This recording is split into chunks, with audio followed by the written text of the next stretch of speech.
સ્વાગત છે તમારું એસઆઈ એજ્યુકેશનમાં। તો આજે આપણે જે ટેક્સેશન છે એમાં આપણે માલ મિલકત આવક જેનું ચેપ્ટર છે એનું આજે અભ્યાસ કરીશું। ઓકે, તો એમાં તમને અતુલ નામનો સમ આપેલો છે, એમાં 3 મકાનો આવે છે। એમાં આપણે શું કરવાનું છે, જે ભાડે રાખેલા છે બરાબર 2 મકાનો, એની આપણે 4 સ્ટેપમાં ગણતરી કરવાની છે, અને જે સ્વયં વપરાશવાળો આપ્યો છે ને એની 4 સ્ટેપમાં ગણતરી કરવાની નહીં। તો જોઈએ, સૌથી પહેલાં જો મારું જે ફોર્મેટ છે આ પ્રકાર રહેશે, તમે જોઈ શકો છો। સૌથી પહેલાં આવશે મ્યુનિસિપલ મૂલ્ય, એ તમને આપ્યું છે રકમમાં કેટલું આપ્યું છે 63,600, તો હું લખી દઉં 63,600, સમજી ગયા। એના પછી વ્યાજબી ભાડું, તો વ્યાજબી ભાડું બી તમને આપ્યું છે 96,000, કેટલું 96,000, ડન। હવે શું કરવાનું છે, આમાં એવું લખ્યું છે આ બંનેમાંથી જે વધુ રકમ છે એ આપણે લેવાની છે, તો વધુ છે 96,000, સમજી ગયા। હવે સ્ટાન્ડર્ડ રકમ, સ્ટાન્ડર્ડ એટલે કે પ્રમાણિક, શું પ્રમાણિક, એ આપણે રકમ લેવાની, તો એમાં પ્રમાણિક ભાડું આપ્યું તમને 84,000, કેટલું, ઓકે ચલો આટલું પતી ગયું। એના પછી આ બંને રકમ છે ને એમાંથી જે ઓછી રકમ હોય એ તમારે લેવાની, તો ઓછી કેટલી છે 84,000, ડન।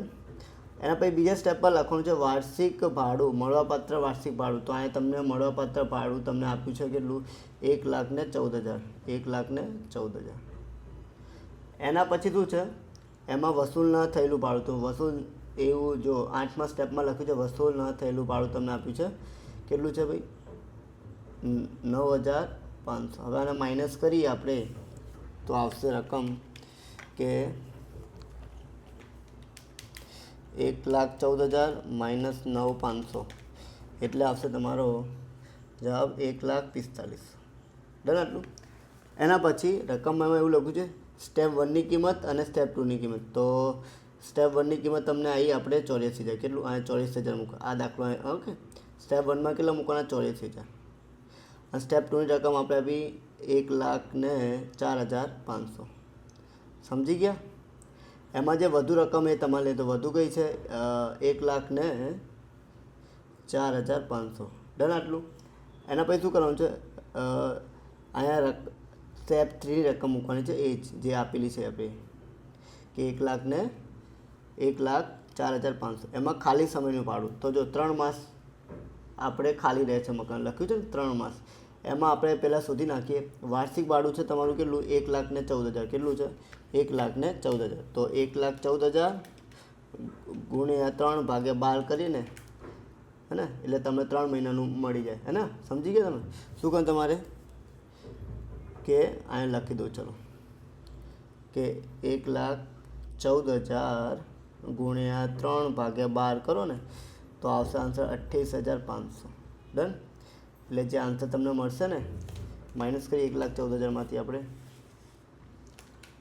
1,04,500, એટલે તમારો આન્સર આવશે 76,000, કેટલો, એને કહેવાય આપણે ગ્રોસ વાર્ષિક મૂલ્ય। હવે આમાં શું માઇનસ કરવાનું છે, માલિકે ચૂકેલ વેરા, શું માઇનસ કરવાનું છે, માલિક ચૂકેલ, તો આમાં જોઈ લેવાનું આપણે માલિકે કંઈ ચૂકેલું છે એટલે ટેક્સ કહેવાય પ્રમાણ, શું કહેવાય, તો એ તમને આપ્યું છે આપણને 2,500 રૂપિયા, કેટલું છે 2,500 તમને આપ્યું છે, તે 2,500 આપણે માઇનસ કરીશું આમાંથી,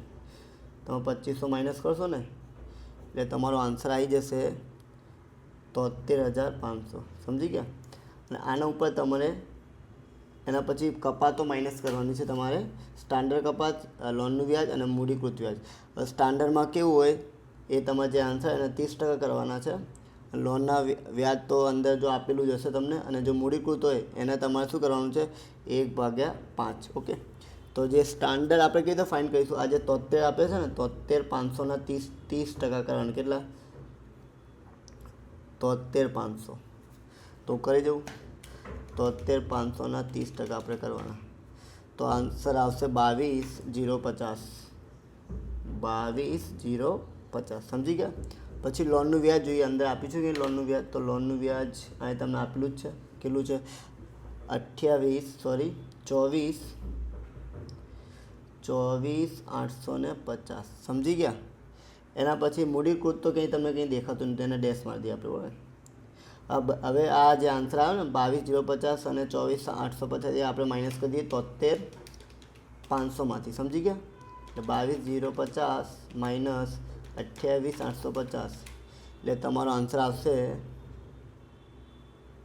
પહેલા સ્ટેપનો મકાનનો છેલ્લે 26,600 કેટલો 26,600 ઓકે સમજી ગયા આટલું 26,600 એના પછી આપણે મકાન 2માં જોઈએ એમાં બી એવું જ કરવાનું છે જો પહેલાં શું આપ્યું છે મ્યુનિસિપલ મૂલ્ય તમને આપ્યું છે અહીંયા 61,200 સમજી ગયા એના પછી શું આપ્યું છે તમને આપણે વ્યાજબી ભાડું લેવાનું છે વ્યાજબી ભાડું તમને આપ્યું છે અહીંયા 60,600 ડન સમજી ગયા એમાંથી જે વધુ રકમ લેવાની તમારે 61,200 સમજી ગયા સ્ટાન્ડર્ડ એટલે પ્રમાણિક તમને કેટલું આપ્યું છે 62,400 તો અહીં લખી દઈએ 62,400 એમાંથી તમારે જે ઓછી રકમ હોય તો ઓછી રકમ કઈ છે આમાં 61,200 ડન આટલું પછી વર્ષ દરમિયાન જે ભાડું એટલે મળવાપાત્ર ભાડું છે 84,000 કેટલું છે તો અહીં સ્ટેપ 2માં લખીએ આપણે 84,000 ડન વસૂલ ના થયેલું તો વસૂલ ના થયેલું કેટલું છે 7,000 કેટલું 7,000 એ તમે માઇનસ કરો ને 7,000 તો 84,000માંથી 7,000 ગયા એટલે 77,000 આવે કેટલા આવે સમજી ગયા 77,000 ઓકે ડન હવે તમારે શું કરવાનું છે સ્ટેપ 1 અને સ્ટેપ 2 તો સ્ટેપ 1ની કિંમત આવી આપણે 61,200 હે ને સોરી 61,200 ચલો 61,200 સ્ટેપ 2માં કેટલા આવ્યા 77,000 કેટલા હે ને એમાંથી જે વધુ રકમ હોય તમારે લેવાની કઈ લેવાની છે વધુ રકમ તો વધુ રકમ કઈ છે 77,000 કેટલી છે ચલો સ્ટેપ 3 રકમ બેઠી મૂકી દેવાની આપણે 77,000 એમાંથી ખાલી સમયનું ભાડું તો કેટલા છે 1/2 માસ કીધો એટલે અડધો મહિનો કીધો કેટલો છે અડધો બરાબર ને તો આપણે શું કરશું બોલો અડધા મહિના માટે ગણતરી કેવી રીતે કરીએ બોલો તો કર ચલો અહીં જો જરા